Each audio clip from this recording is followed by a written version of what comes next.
Hello people, welcome to this video. Thanks for coming. Hopefully what you're watching right now is my return to stand-up comedy after a 3-month sabbatical due to some very intense mental health problems. So for some context, I have been doing comedy for about 3 years, stand-up comedy at a fairly open level. Few paid gigs, a lot of new material gigs, hosting some gigs, paid 20 gigs, that kind of stuff. And it's been a fantastic journey for me. I've learned so much. I've met so many fantastic people. I have had great travel opportunities and great opportunities to learn and grow as a person through comedy. And I've absolutely adored the journey. I've adored every gig, even the shit ones where people want to throw drinks at me and think I'm a terrible comedian and question my life choices. I love those gigs because you learn so much. But recently, I haven't gigged. I haven't gigged for 3 months. I've been on a long break from comedy because of some very crippling mental health problems that I've been going through. I have been suffering from anxiety disorder, panic disorder, OCD, a bit of depression mixed in for some spicy little flavouring. I've not been having an easy time. It's been very difficult. I don't know if anyone watching has had panic attacks. I'll just sort of explain for people who haven't. Big rushes of adrenaline. You can feel like you're dying. You feel like you're going to faint. And it can lead to agoraphobia, which is something that I've been going through recently. And led to me not wanting to go outside, which then led to me not wanting to go to comedy gigs because they are situations that you can't escape from easily. And I've decided I need to get back into it. I've been getting a lot better on this sort of mental health journey that I've been going on. And so today I'm doing my first 5 minutes of the year and I'm shitting myself, as you might be able to tell. I'm very much looking forward to it, but I'm scared. And that's straight up. Something I've been thinking about recently, there's a very sort of funny overlap between comedy and anxiety. Because when I think about all of the great experiences I've had with comedy, I think about times when I felt anxious and times where I was on edge, but not in a negative way. So you can't do a comedy set without feeling a high level of anxiety, right? It's daunting. You're about to, especially the kind of gigs that I'm at, you're in the corner of a pub. There's some bloke who's angry at the world and hates everyone and has unthought out opinions. And but enough about me. No, but basically there are blokes. There are blokes, who aren't going to like my material. There are all sorts of people that won't like my material for whatever reason, and not because it's not funny. Other reasons as well. It's nerve-wracking. It's nerve-wracking. You're putting yourself out there, exposed to people who can think anything about your own experience, and it's daunting, right? And when you go on stage, your body will mimic the symptoms of a panic attack. You'll get a rush of adrenaline, heart rate will go through the roof, you'll feel sweaty, but it doesn't feel like a terrible thing. It's enjoyable. People crave it. I craved it for so long, that rush, and that's what really drew me to gigs. When that happens outside of gigs, I feel terrified. So it's a strange flip. They're very similar sensations. One's great and one's really negative. So I'm sort of doing this video to try and document me overcoming this fear that I've been going through, and my fear of getting back on stage. That's what this video is. So I'm making it for two reasons, really. One, I'm making the video just as a cool comedy video. I've done a few comedy videos before, never a vlog like this. But it'll be cool to just document the comedy journey. And I think the other reason is that it would be really cool to show this to people who aren't into comedy, but maybe they're going through agoraphobia, anxiety, panic attacks. And it'd be cool to show people that, you can go through terrible things and keep pushing. And, I felt so debilitated for a long time recently. And this has given me a lot of hope. And so, look, it obviously got bad because I'm a gay millennial and I shaved my head. Hashtag Britney Bay. It went full on, I hope this will give people hope, not to get all Jesus complex, but I hope this will give some people a bit of hope watching this video. And if all goes to plan, I'm going to cut to me now, about 2 hours into the future, where I will be in the pub preparing to go on stage.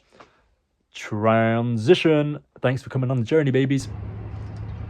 Hello, people. I did not end up making a video yesterday because I got just sidetracked with the nerves of it all, and I just had to really get in the zone. And once I would have snuck to the back of the room and started doing a little video message, but the room was packed, it was heaving, and there were so many people who I'm such good friends with that I had to catch up with, so I didn't really have the time to get to document my feelings. But I can tell you what they were. Stress, fear. I was so scared of not doing the gig. I wasn't scared of what would happen on stage. I was more scared that I wouldn't be able to man up and actually do it. So it was really cool that I went up and did it, and I'm so proud of myself. And it was a monumental moment. I think the gig went really well. I've made some stuff up on the spot, got right, but I didn't think I'd be able to do that straight off the bat. I thought I'd be a lot more rusty than I was. But again, it's like when you do your first gig, often the nervous energy will carry you through, which is the benefit of anxiety, the benefit that anxiety can actually bring to your life. And that's what I had last night, the benefit of anxiety. After so long of having the negatives of anxiety, I've now been able to lean into the benefits of it, which is great nervous energy to carry me through a comedy set, which otherwise would have been very difficult. As you can tell, I've somewhat been rewarded for this with absolutely beautiful weather, which I can go out and enjoy. I'm just so pleased with myself, and thankful to all of my pals who were there as well, all of the comedy lot, because they were giving me so much encouragement, and they knew, I didn't say anything, but they knew it was I'd been through a really difficult period. And sorry, I've got this propped up on a Bible, a Charles Bukowski poem anthology, and my notebook, so it's blown all over the shop. Because just being and telling someone, do you know what, we've missed your presence over here, that means so much, and really took the pressure off. And it was good to know, we all need to feel important in some way and connected. And that was really beautiful, man. And I'm so glad I've got comedy to have given me that push to get back outside. Because I wouldn't be enjoying this weather now if I hadn't done that. It's crazy how much some determination and self-belief and willpower can push you forward. A couple of months ago, I was absolutely in despair, man, and I felt like I needed to take myself out. I couldn't deal with all the pain, and I was never going to go back to comedy. I was never going to be able to come out and enjoy the sun and sit and feel peace and look at the swans and the sunlight reflecting off of the sea. I thought I'd never see that again, and or feel that peace. And I'm just so glad that I did it. I'm going to put a video here of the set.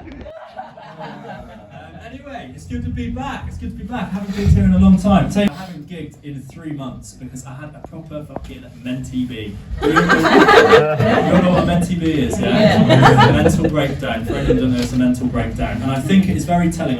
It makes sense to me that so many people are having mental breakdowns now when we have a generation that are so devoid of empathy that they would abbreviate mental breakdown to fucking mentee bee. What the fuck is a mentee bee? Yeah, who came up with Mentee B? It sounds like one of them fucking 13-year-old BG Media rappers. What the fuck is that about, Mentee B? Can you imagine having can you imagine having a rap battle with Mentee B? Every day. It's a daily struggle, brother. Yo, yes, it's Mentee B. Oh yes. Yo, yes, it's Mentee B. Gonna fuck up your mentality. Gonna bring back your teenage insecurity. And on top of that, here's some acne. Fucking Mentee B. Honestly, it's not been fun. But I'm on the mend. I've struggled with my mental health for most of my life. I've got generational trauma. You guys know generational trauma? Woo! Sort of like I don't. It gets worse when the parents die. Yeah, it's pretty shit. I've always had it, like depression and stuff, but I never had much of a vocabulary for it as a child. and I had to make up my own words for it because I didn't know what anything was. And I knew that I got depressed, I knew that I got down, I knew that it was like a disorder, but I didn't know what the words were. Which meant it was like there were a lot of confusing moments, and teachers would ask me, "What's wrong, Robin?" And I'd go, "Oh, don't worry, miss. Just having a moment of Down syndrome, but get over it, you know." But I don't want you guys to pity me, okay? Because I'm on the mend, and I've actually got like an app on my phone now that really helps me balance my self-esteem. Anyone else in on Grindr? Great little. It's a lovely app. It's like a game dating app. It's not a dating app. My friend said to me the other day, "Oh, Grindr, that's like gay Tinder." No? I said, more like gay Facebook Marketplace. I'm not going to for any of the younger people in the crowd, sort of like a gay Pokemon Go. Yeah, I think like a big thing that sort of led me to having like a mental health episode is that I've recently moved back to Plymouth. Yeah, lying to yourselves. Yeah, and not only have I moved back to Plymouth, I've fucking moved back to Swilly. For anyone who doesn't understand, this is the moment in Jaws where someone gets in the water.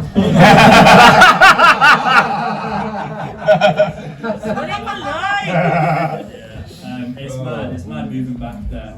Like I've struggled to adjust because we're in a little. Anyone, you guys know Swilly? Yeah. It's a mad little part of Plymouth, right? Swilly is so fucked that the classy girls in Plymouth only let you go in the back door because they're saving their pussy for marriage.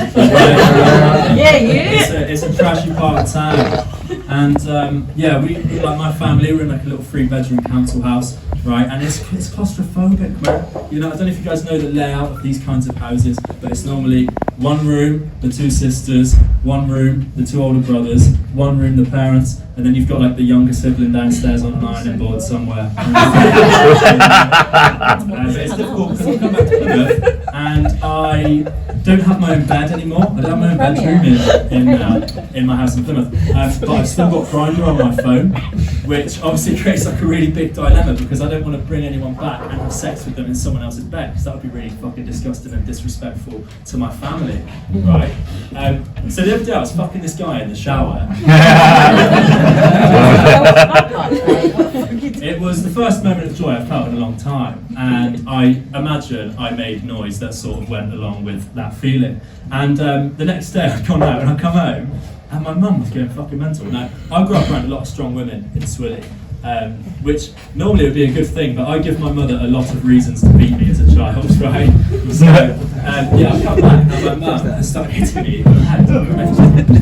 "You fucking little shit!" I go, "Mum, what are you doing? What are you doing?" She goes, "Bev's just told me yesterday she's got 2 blokes fucking in the shower." I went, "Oh my god. I never knew Dad was gay." Alright guys, I've only had 5 minutes. You guys have been absolutely fantastic.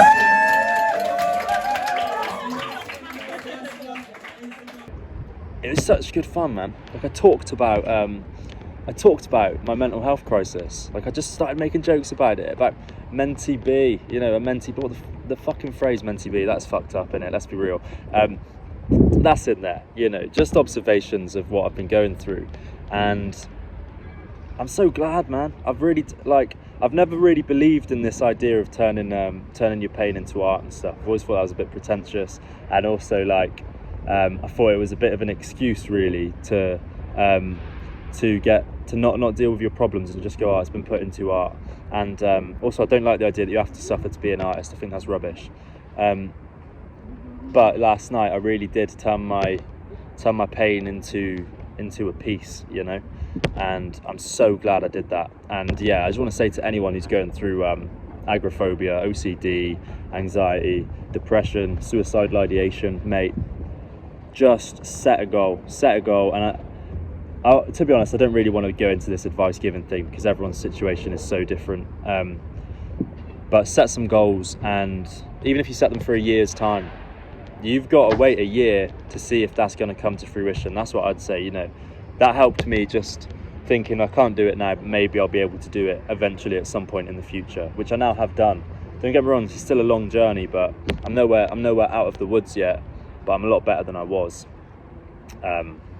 And yeah, I'm so grateful for that, and I'm counting my blessings today and giving thanks to the Lord for that, and to all of my friends in comedy and to the comedy scene in general. Yeah, stunning people. Yeah, thanks for tuning in, and I've got another gig tonight, so I'll make a video about that as well. But yeah, take it easy. Really fucking cool. Anyone else not been to a comedy night before? No, we've got some veterans in the crowd. That's good. That's good. Anyone not been to this night before? Okay, you at the back, sir. What's brought you down today? It was downhill from where I was walking. What's brought you down, mate? The fucking wind, boy. Carry on. How did you hear about the evening? I sound like one of them fucking Indeed things, don't I? How did you find out about this job? The guy in the sparkly coat. I don't see any bloke in a sparkly coat. I think you might be tripping, mate. I'm only kidding. This is Ryan. This is Ryan's. This is his normal attire. Yeah, he come out of the womb dressed like that, apparently. His mum had just had a vajazzle, so... Yeah, it's good to be back, guys. I've had a big break from comedy. This is my first, I haven't hosted a gig all year. I had what the young people are calling a Menti B. You guys know the Menti B? Familiar with Menti B? Oh yeah. Oh, you've had a couple, haven't you? We're on the same page. So for anyone who doesn't know, a Menti B is what the young people call a mental breakdown. Cheers, a pathetic lot in the front. Yeah, what the fuck, Menti B? It's not a surprise, is it, that so many people are having mental breakdowns when we've got a generation so devoid of empathy that they would abbreviate mental breakdown to fucking Menti B. You know what I mean? That's fucked up, man. Menti B. Sounds like one of those fucking 13-year-old BG Media rappers on YouTube, doesn't it? That's the wrong joke for this crowd, I'm just realising that now. I don't think... If you guys don't know do you guys know YouTube? Some of you, maybe. You definitely don't know BG Media. I had a whole bit where I was going to do a freestyle rap battle from the perspective of a mental breakdown, but I don't think that's going to land very well here. So I'll skip over that bit, I think. Yeah. Anyone else had a lovely mental breakdown at any point recently that they would like to disclose to a room full of strangers? It's great exposure therapy, I will say. You're like holding your missus' hand really sympathetically there, like you don't have to, but it would be good for us. You know? Yes, people. All right, so that was a clip of the gig that I did last night, which was so daunting, way more daunting than the one on Thursday, because I was hosting, so I had to be there for about 4 hours, including setting up. I had to go on about 6 or 7 times in between other acts. And there was a fantastic headliner, some comedians I hadn't seen before, so the pressure was on to make sure that the night was good and make sure that everything ran smoothly. But yeah, just stunning, just such a stunning experience. And yeah, I'm just so glad that I've been given this opportunity to bring myself back out into comedy and into such a supportive scene as well. Yeah, so I guess, yeah, the point of this video that I just wanted to make is to say that, just push forward whenever you can, and don't let stigma hold you back from talking about what's going on inside your own head, because it can be a prison, and it shouldn't be a prison, it should be a prosperous little temple. But yeah, basically that's what I want to say. Give yourself enough respect to talk about what you're going through, because if I hadn't done that, I wouldn't be able to have got to the point where I'm at now, doing these gigs, getting back into the scene. And yeah, I'm so glad about that. If you made it all this way through the video, then thanks so much. That's appreciated. I hope you got something from the video. And yeah, see you guys in the next one. Thanks for tuning in. If you like this, my Instagram's Robin Marzipan, my TikTok is Robin Marzipan, and my phone number will be in your boyfriend's burner phone. Have a good day, guys. See you later.